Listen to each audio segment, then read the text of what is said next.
বন্ধুসকল যেতিয়া মানুহৰ ফাইনেন্সিয়েল ফ্ৰীডম আৰু ধনী হোৱাৰ কথা মনলৈ আহে তেতিয়া এনেকুৱা কিবা পাৰফেক্ট ফৰ্মুলা আছে নেকি যাৰ দ্বাৰা আমি সফল হ'ব পাৰোঁ তেনেহ'লে হয় বন্ধুসকল আছে ৰিচ ডেড পুৰ ডেড কিতাপখনৰ লিখক ৰবাৰ্ট কিয়ছাকিয়ে কোৱা কেইবাটাও প্ৰিন্সিপলৰ ভিতৰত তিনিটা মুখ্য প্ৰিন্সিপলৰ বিষয়ে এই ভিডিঅ'টিত আমি আলোচনা কৰিম ভিডিঅ'টি চোৱাৰ পাছত আপুনিও ফাইনেন্সিয়েল ফ্ৰীডম হ'বলৈ সক্ষম হ'ব নমস্কাৰ বন্ধুসকল মই ধ্ৰুৱজ্যোতি কলিতা আৰু আপোনালোকে চাই আছে অসমীয়া পাঠশালা ইয়াৰ আগতেও মই ৰিচ ডেড পুৰ ডেড কিতাপখনৰ মূল সাৰাংশ হিচাপে 6টা লেছনৰ বিষয়ে আলোচনা কৰিছিলোঁ যদি আপুনি এতিয়ালৈ সেই ভিডিঅ'টো চোৱা নাই তেন্তে ডেছক্ৰিপশ্যনত দিয়া লিংকটোত গৈ সেই ভিডিঅ'টিও চাব পাৰে আহক তেনেহ'লে আজি এই তিনিটা নিয়মৰ বিষয়ে জানো যিটো চোৱাৰ পিছত আপোনাক সফল হ'বলৈ আৰু ধনী হ'বলৈ কোনেও ৰখাব নোৱাৰে ৰুল নম্বৰ 1 ইয়াত লিখকে কয় যে লাইবিলিটিজ আৰু এছেটছৰ মাজৰ পাৰ্থক্য বুজি পোৱাটো দৰকাৰ আৰু সদায় এছেটছই কিনিব লাগে শুনাত এইটো বৰ সহজ যেন লাগে কিন্তু এই নিয়মটিয়ে আপোনাক ফাইনেন্সিয়েল ফ্ৰীডম হ'বলৈ সহায় কৰিব বেছিভাগ দুখীয়া আৰু মধ্যবিত্ত পৰিয়ালে লাইবিলিটিছসমূহকেই কিনি লয়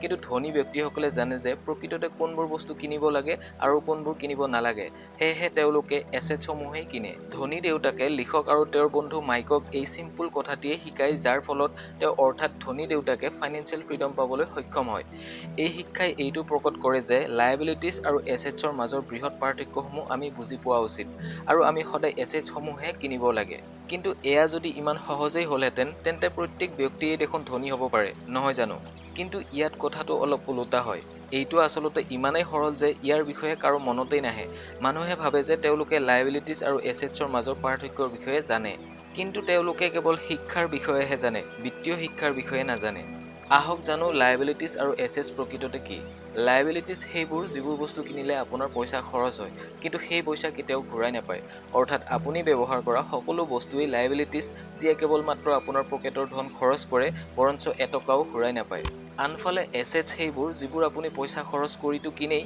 কিন্তু সেইবোৰে আপোনাক ফিউচাৰৰ বাবে পইচা উপাৰ্জন কৰি দি থাকে এতিয়া আপুনি এইটো ভাবিব যে এই সহজ নিয়মটো বাস্তৱত এপ্লাই কৰি ধনী হ'ব নোৱাৰিম নে আহক তেনেহ'লে এটা উদাহৰণেৰে কথাষাৰ বুজো আপুনি বুজি পালে যে এছেটছ সেইবোৰ যিয়ে আপোনাক পইচা উপাৰ্জন কৰি দি থাকে ধৰি লওক আপুনি এটা লোন লৈ ঘৰ বনায় আৰু তাক ভাড়াত দিয়ে আৰু সেই ভাড়াৰে আপুনি লোনৰ EMI দিয়ে এতিয়া আপোনাৰ ঘৰটোও পালে লগতে তাৰ পৰা পোৱা ৰেভিনিউ আপুনি ব্যৱহাৰ কৰিব পৰা হ'ল ঠিক তেনেদৰে গাড়ী এখন লৈ তাক যদি আপুনি ভাড়াত দিয়ে তেন্তে সেই গাড়ীখন আপোনাৰ বাবে এছেট হ'ব কাৰণ তাৰ পৰা আপুনি উপাৰ্জন পাব তাৰ ওলোটাকৈ যদি আপুনি কেৱল লোন লৈ ঘৰ এটা বনায় আৰু তাত আপুনি নিজে থাকি মাহৰ শেষত নিজৰ চেলাৰীৰ পৰা লোনৰ EMI দিব লগা হয় তেন্তে সেই ঘৰটি আপোনাৰ বাবে লাইবিলিটিছ হ'ব কাৰণ সি আপোনাক উপাৰ্জন কৰি নিদিয়ে নাইবা কাৰ এখন লৈ যদি আপুনি দিনটো ঘূৰি তেল খৰচ কৰি থাকে আৰু গাড়ীৰ মেইনটেনেন্স আপুনি নিজে কৰিব লগা হয় তেন্তে সেই কাৰখন আপোনাৰ বাবে লাইবিলিটিছ হ'ব এতিয়া আপুনি নিশ্চয় বুজি পালে যে ধনী হ'বলৈ হ'লে আমি এছেটছসমূহ ল'ব লাগে আৰু ধনী লোকসকলে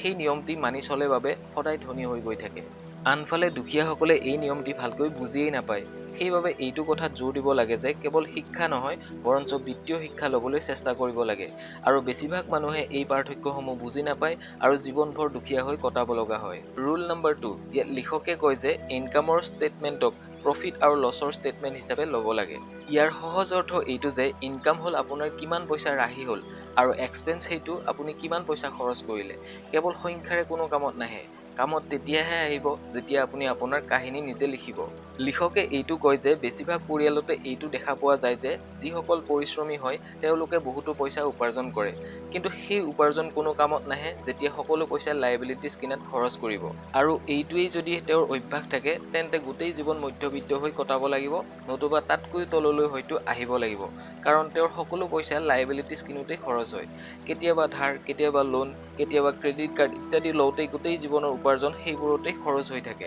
অন্যহাতে দুখীয়াসকল যাৰ লগততো লাইবিলিটিছ নাথাকে কিন্তু তেওঁলোকৰ কোনো এছেটছো নাথাকে তেওঁলোকেও পইচা উপাৰ্জন কৰে কিন্তু সকলো পইচা দৈনন্দিন খৰচতে শেষ হৈ যায় লিখকে এটা উদাহৰণ লৈ কয় যে ধৰি লওক এজন ব্যক্তিয়ে মাহেকত 20,000 টকা উপাৰ্জন কৰে তাৰ পৰা তেওঁ 5,000 ঘৰ ভাড়াত খৰচ কৰে 2,000 অহা যোৱাত 2,000 টেক্সৰ নামত 2,000 কাপোৰ কানি কিনাত আৰু বাকী থকা 9,000 টকা ফেমিলি চোৱা চিতা আৰু খাদ্যৰ নামত খৰচ হয় গতিকে এতিয়া তেওঁৰ হাতত থাকিলেই বাকী কেতিয়াবাতো ধাৰ লৈও জোৰাতালি মাৰিব লগা হয় যাৰ ফলত তেওঁ আৰু দুখীয়া হ'বলৈ ধৰে ইয়াৰ পৰিৱৰ্তে ধনী ব্যক্তিসকলে সদায় এছেটছ কিনি ৰাখে আৰু সেই এছেটছসমূহে ভৱিষ্যতৰ কাৰণে পইচা উপাৰ্জন কৰাত সহায় কৰে তেওঁৰ উপাৰ্জন এনেদৰে 2ৰ পৰা 4 4ৰ পৰা 8 8ৰ পৰা 16 এনেদৰে বাঢ়ি গৈ থাকে। বেছিভাগ ধনী লোকেই বুদ্ধিমত্তাৰে কামসমূহ আৰম্ভ কৰে। তেওঁলোকে ঘৰ লোন লৈ বনাই যদিও তাক ব্যৱসায় হিচাপে ব্যৱহাৰ কৰে আৰু প্ৰতি মাহে সেই ঘৰটোৰ পৰা বিনা পৰিশ্ৰমে উপাৰ্জন কৰিবলৈ ধৰে।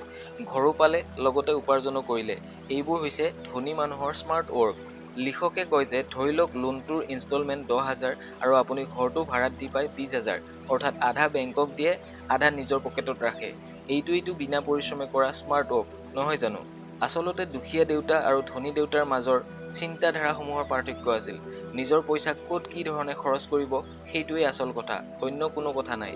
লিখকে এইটো কয় যে 1960 চনৰ কোনোবা এটা শিশুক যদি সোধা হয় যে ডাঙৰ হৈ কি কৰিবি, তেন্তে তেওঁলোকৰ প্ৰথম উত্তৰ এইটোৱেই হয় যে সি পৰীক্ষাত ভাল ফলাফল কৰিব আৰু ডক্তৰ নাইবা ইঞ্জিনিয়াৰ হ'ব। তেতিয়া তেওঁলোকে ভাবিছিল যে ভাল ৰিজাল্ট কৰি তেওঁলোকে বহুত পইচা উপাৰ্জন কৰিব। সম্ভৱতঃ সেই ল'ৰা ছোৱালীবোৰ ডাঙৰ হৈ আজি ডাক্তৰ বা ইঞ্জিনিয়াৰ হৈছে। তাৰ পাছতো তেওঁলোকৰ মাজৰে কিছুমানে আজিও ফাইনেন্সিয়েলি ষ্ট্ৰাগল কৰি থাকিব লগা হৈছে। কাৰণ তেওঁলোকে সদায় এইটো ভাবিছিল যে পইচা বেছি উপাৰ্জন কৰিলে সকলো সমস্যাৰ সমাধান হয়। কিন্তু আজিৰ দিনত সেইটো নহয়। লাগিলে পইচা যিমানেই উপাৰ্জন নকৰক কিয়, যদি আপোনাৰ ফাইনেন্সিয়েল নলেজ নাই, তেন্তে কেতিয়াও সেই পইচাৰে আপুনি জীৱনত ধনী হ'ব নোৱাৰে। Rule number 3, escape from financial nightmare.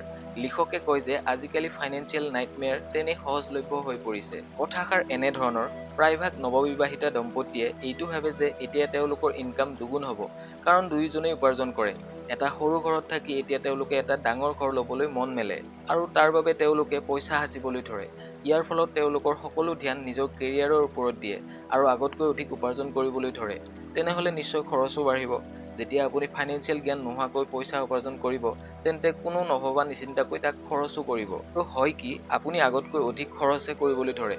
আৰু এইটোৱেই লিখকে ৰেট ৰেচ হিচাপে উল্লেখ কৰিছে আৰু এইটো এক চক্ৰৰ দৰে চলি থাকে। দম্পতীহালে এতিয়া ভাবিব যে তেওঁলোকে আগতকৈ এতিয়া বেছি উপাৰ্জন কৰে, গতিকে তেওঁলোকে এতিয়া এটা ডাঙৰ ঘৰ কিনিব পাৰিব।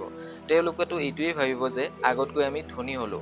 কিন্তু প্ৰকৃত সত্য এইটো যে ডাঙৰ ঘৰটোৰ লগতে তেওঁলোকে নতুন এক লায়েবিলিটিছো কিনি ল'লে। তেওঁলোকৰ কেছ ফ্ল'ত এতিয়া প্ৰপাৰ্টি টেক্সো যোগ হ'ল। এতিয়া তেওঁলোকক এখন নতুন গাড়ীও লাগে, নতুন ফাৰ্নিচাৰ আৰু সকলোবোৰ নতুন লাগে।